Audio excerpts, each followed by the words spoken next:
Welcome to my channel. Ammu గీసిన drawing చూసి నిజం తెలుసుకుని ఆరుని నిలదీసిన బాగి, గుండె పగిలే నిజాన్ని బయటపెట్టిన ఆరు. అసలు ఇదంతా ఎలా జరిగిందో ఏంటో తెలుసుకోవాలి అనుకుంటే ఈ వీడియోను చివరి వరకు స్కిప్ చేయకుండా చూసేయండి. ఇక రామ్మూర్తి అయితే ఇంకా బాగితో మాట్లాడుతూ ఉంటాడు. ఏది ఏమైనా ఈ ఇంటి ఇల్లాలని చూశానమ్మా. అమ్ము ఎంత అందంగా డ్రాయింగ్ గీసిందో, అసలు ఆ అమ్మాయిని చూస్తుంటే ఎంత భావోద్వేగానికి గురవుతుందో. నిజంగా నా పెద్ద కూతురు కూడా అలాగే ఉంటుందేమోనని ఆశపడుతున్నానమ్మా అని చెప్పి అలా బాధపడుతూ ఉంటాడు. బాధపడుతూ ఉండేసరికి, ఏంటో నాన్న, ఆవిడ్ని ఈ ఇంట్లో వాళ్ళందరూ చూశారు, కానీ నేను తప్ప. ఏంటో ఏం జరుగుతుందో ఏమీ అర్థం కావట్లేదు. కానీ ఆవిడ్ని మాత్రం నేను ఇప్పటి వరకు చూడలేకపోయాను అంటే ఎవరన్నా నమ్ముతారా చెప్పండి నాన్న. కానీ ఏం చేస్తాం, ఎప్పుడు ఏదో ఒక అడ్డు వస్తూనే ఉంది. అదేంటో ఆవిడ ఫోటోని నేను చూడకూడదన్నట్లుగా ఒక్కొక్కరు ఒక్కోలా బిహేవ్ చేస్తున్నారు. ఏం జరుగుతుందో తెలియట్లేదు నాన్న, కానీ ఆవిడ్ని మాత్రం నాకు చూడాలని ఉంది అని చెప్పి అనేసరికి, అయ్యో అమ్మ, అమ్ము గదిలోనే ఉంది ఆ ఫోటో, వెళ్ళి డ్రాయింగ్ చూడు పో అని చెప్పి ఇంకా రామ్మూర్తి అయితే పంపిస్తాడు. పంపించేసరికి ఇంకప్పుడు బాగా అయితే పరిగెత్తుకుంటూ వెళ్ళిపోతుంది. ఇదంతా చూసిన ఆరు అయితే టెన్షన్ పడిపోతూ ఉంటుంది. అయ్యయ్యో వెళ్ళిపోతుంది బాగి, వెళ్ళి ఇంకా నా ఫోటో చూసిందంటే తనకి ఈ రోజుతో అంతా నిజం తెలిసిపోతుంది అని చెప్పి బాధపడుతూ ఉంటుంది. ఇక అప్పుడే గుప్తా దగ్గరికి వెళ్ళిద్ది. గుప్తా గారు ఆరుని ఇంకా బాగిని ఆపే ప్లాన్ ఏమైనా ఉంటే చెప్పండి ప్లీజ్ అని చెప్పి అనేసరికి, చూడు బాలిక, నిజం తెలిసే సమయం వచ్చినప్పుడు, విషయం బట్టబయలయ్యే సమయం వచ్చినప్పుడు మనం ఏమీ చేయలేము, జరిగేది చూస్తూ ఉండడం తప్ప అని చెప్పి అనేసరికి, అయ్యో గుప్తా గారు, ఇప్పుడు తను చూస్తే నేను ఆత్మననే విషయం తనకి తెలిసిపోతుంది అని చెప్పి అనేసరికి, ఇక అప్పుడు తెలియనివ్వు బాలిక, ఎప్పటికైనా తెలియాల్సిన నిజమే కదా అది అని చెప్పి అంటాడు. అనేసరికి ఇంకా తనలో తానే ఇరిటేట్ అయిపోతూ ఇంకా బాగా బాధపడిపోతూ ఉంటుంది ఆరు అయితే. ఇక మరోపక్క బాగి ఏమో ఇంకా ఫోటో చూసిద్ది. ఫోటో చూడంగానే ఒక్కసారిగా ఇంకా షాక్ అయిపోద్ది, అలా నుంచుండిపోద్ది. ముఖ్యంగా ఇంకా ఆరుకి ఇంకా బాగికి సంబంధించిన అన్ని మూమెంట్స్ కళ్ళ ముందుకు వచ్చేస్తాయి. ఫస్ట్ టైం తనని గోల్డ్ కొరికేటప్పుడు, ఏ అమ్మాయి గోల్డ్ కొరకొద్దు అని చెప్పి అనడం, ఇంకా ఆ తర్వాత నుంచి ప్రతి విషయంలోనూ ఇంకా అన్ని రకాలుగా ఆవిడ ఇంకా బాగికి తోడుగా ఉండడం, అలాగే మాట్లాడడం, ఇలా ప్రతి ఒక్క మూమెంట్ కూడా ఇంకా గుర్తుకొచ్చేస్తూ ఉంటాయి. ఇక ఆ ఫోటోని అక్కడే పెట్టేసి తనైతే అలా నడుచుకుంటూ వచ్చేస్తూ ఉంటుంది మెట్లు దిగి. అలా నడుచుకుంటూ వచ్చేసరికి ఇంకా రామ్మూర్తి పక్కన నుంచి ఉంటుంది. ఇవన్నీ కూడా గుర్తుకొస్తూ ఉంటాయి బాగికి అన్ని విషయాలు. ఇక అప్పుడు వాళ్ళ నాన్నేమో, అమ్మ బాగి ఏమైందమ్మా అలా ఉన్నావు అని చెప్పి అనేసరికి ఏం మాట్లాడదు, అలాగే ట్రాన్స్లో ఉంటుంది. ఇక అప్పుడు ఏమైంది తనకి అని చెప్పి ఇంకా రామ్మూర్తి అయితే కుదిపేసరికి ఒక్కసారిగా ఇంకా షాక్ అయిపోద్ది. నాన్న నాన్న ఈవిడ ఫోటో నేను చూశాను నాన్న అని చెప్పి అనేసరికి, అవునమ్మా, చాలా అందంగా ఉంది కదూ, ఎంత లక్షణంగా ఉందో ఆ తల్లి.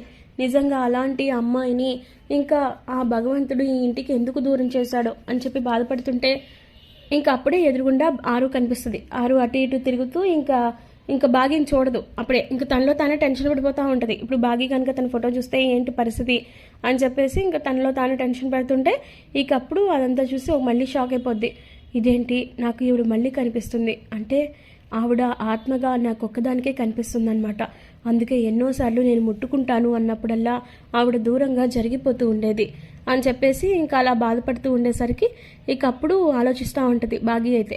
ఆలోచిస్తుంటే ఇంక వాళ్ళ నాన్నని, నాన్న నీకు అక్కడ ఎదురుగుండా ఎవరన్నా కనిపిస్తున్నారా చెట్టు దగ్గర అంటది.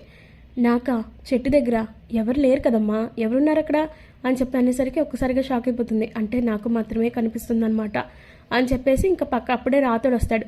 రాతోడు నీకు అక్కడ చెట్టు దగ్గర ఎవరైనా అటు ఇటు తిరుగుతూ కనిపిస్తున్నారా అని చెప్పి అనేసరికి, ఇదిగో చూడు మిస్సమ్మ, నువ్వు మాత్రం చాలా ఇదైపోతున్నావు. అసలు ఈ మధ్యకాలంలో నీకు ఏమైందో అర్థం కావట్లేదు. అక్కడక్కడే నీలో నువ్వే మాట్లాడుకుంటున్నావు. ఏంటి అని అడిగితే పక్కింటి అక్క అంటావు. ఇప్పుడు కూడా అటు ఇటు తిరుగుతున్నారా అంటున్నావు. ఎవరున్నారు అక్కడ, ఎవరున్నారు అని చెప్పి ఇంకా కొంచెం ఇదవుతూ ఉంటాడు. అప్పుడు ఇంకా బాగికైతే మొత్తం రియలైజ్ అయిపోద్ది. అంటే మొన్న నేను మాట్లాడినప్పుడు కూడా అందుకనే రాతోడు ఇంకా ఆయన అడిగారు నేను ఎవరితో మాట్లాడుతున్నాను అని చెప్పేసి. అయితే అక్క నాకు మాత్రమే కనిపిస్తుంది అనమాట అని చెప్పేసి ఇంకా తనలో తానే బాధపడుతూ ఉంటుంది. ఇక అలా నడుచుకుంటూ వస్తుంది ఆరు దగ్గరికి. అలా నడుచుకుంటూ వచ్చేసిన తర్వాత ఇంకా అన్నీ గుర్తుకొస్తూ ఉంటాయి మళ్ళీ.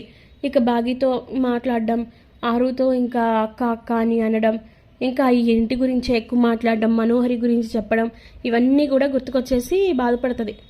ఈ ఇంటి మీద ప్రేమతో ఈవిడ ఎక్కడికి వెళ్ళలేక ఇక్కడే అటు ఇటు తిరుగుతుందనమాట అని చెప్పి ఇంక బాధపడి ఆరు దగ్గరికి వెళ్ళిద్ది.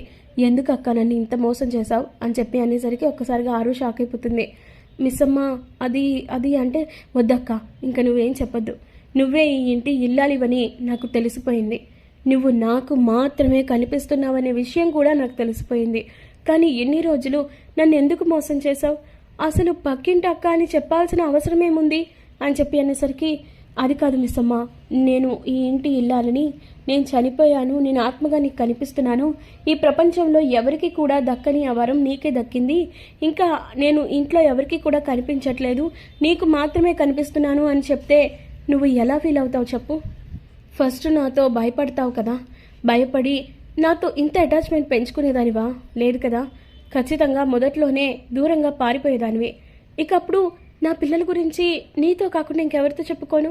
ఇంకా నా భర్త గురించి ఇంకేం చేయను? అందుకే ఏం చేయాలో తెలియలేదు.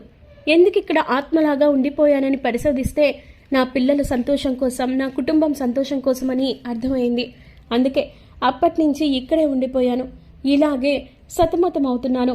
ఆ మనోహరి బారి నుంచి నా పిల్లల్ని ఇంకా నా భర్తని ఎలా కాపాడుకోవాలి అనుకుంటున్న టైంలో నువ్వు వచ్చావు. నువ్వు పిల్లలకి కేర్ టేకర్గా ఎంతో మంచి ప్రేమని అందించావు. అలాగే ఈ ఇంటి మీద బాధ్యతగా కూడా ఉన్నావు. అందుకే ఎలా అయినా సరే నిన్ను నేను ఈ ఇంటికి కోడల్ని చేద్దాం అనుకున్నాను. అందుకే మనోహరి మాత్రం ఈ ఇంటికి కోడలు కాకూడదనే ఉద్దేశంతోనే నేను ఇదంతా చేశాను. అంతే తప్ప ఇందులో నా స్వార్థం ఏమీ లేదు. ఈ ఇంటి పిల్లలు ఇంకా ఆయనకి దూరం కాకూడదు. అందుకే మిస్ అమ్మ ఇక్కడే ఇలాగే ఉండిపోయాను. నాకు ఎప్పుడు విముక్తి వస్తుందో తెలుసా? నా పిల్లలకి ఇంకా నా భర్త అలాగే నా కుటుంబం సంతోషంగా ఉండాలి. ఆ మనోహరి నిజస్వరూపాన్ని ఈ ఇంటి మనుషులకు తెలియాలి. నా భర్తకి తెలిసి ఆ మనోహరికి తగిన శిక్షణ పడేలా చేయాలి అని చెప్పి ఇంకా ఆరు అయితే చెప్తా ఉంటుంది.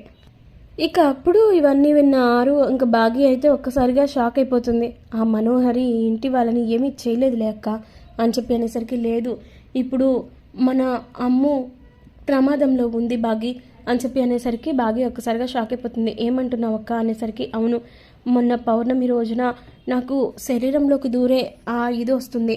అందుకే మొన్న పౌర్ణమి రోజున నేను అమ్ము ఒంట్లోకి దూరాను అని చెప్పి అనగానే ఇంకా ఆ రోజంతా కూడా గుర్తు చేసుకుంటూ ఉంటుంది. అయితే ఆ రోజు నా గురించి మాట్లాడింది అమ్ము కాదనమాట, మీరనమాట అనేసరికి ఇంకేం మాట్లాడకుండా అలాగే సైలెంట్గా ఉంటుంది. ఇక ఆ తర్వాత మళ్ళీ కానీ ఇప్పుడు మనోహరికి వార్నింగ్ ఇచ్చేసరికి అమ్ముకి అన్ని నిజాలు తెలిసిపోయాయి అనుకుంటుంది. అందుకే అమ్ముని చంపడానికి ప్రయత్నిస్తుంది. అమ్ముని కాపాడాల్సిన బాధ్యత నీదే. ఇంకా మనోహరి గురించి అన్ని నిజాలు మా ఆయన ముందు ప్రజెంట్ చేయాలి అని చెప్పి అనేసరికి అలాగే చేస్తానక్క, ఖచ్చితంగా అలాగే చేస్తాను. ఇంకా మరి ఇంకేం జరుగుతుందో అర్థం కావట్లేదు అని చెప్పి అనేసరికి ఇంకప్పుడు అంతేకాదు మిస్ అమ్మ, ఇంకొక విషయం కూడా నీకు చెప్పాలి. అదేంటంటే ఆ పోయిన పౌర్ణమి రోజు మీ పెళ్ళి కదా, ఆ రోజు నీ శరీరంలోకి దూరింది నేనే.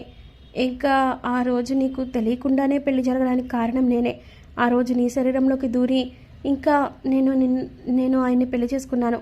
అలా మనోహరి బారి నుంచి కాపాడగలిగాను అని చెప్పి అనేసరికి ఇదంతా విన్న బాగా అయితే షాక్ అయిపోతుంది. ఇక రాబోయే కథలో ఖచ్చితంగా ఇలా అయితే జరిగిపోతుంది. ఇలాగే జరగాలని అనుకునే వాళ్ళు ఖచ్చితంగా మా వీడియోని లైక్ చేయండి. మరిన్ని ఇలాంటి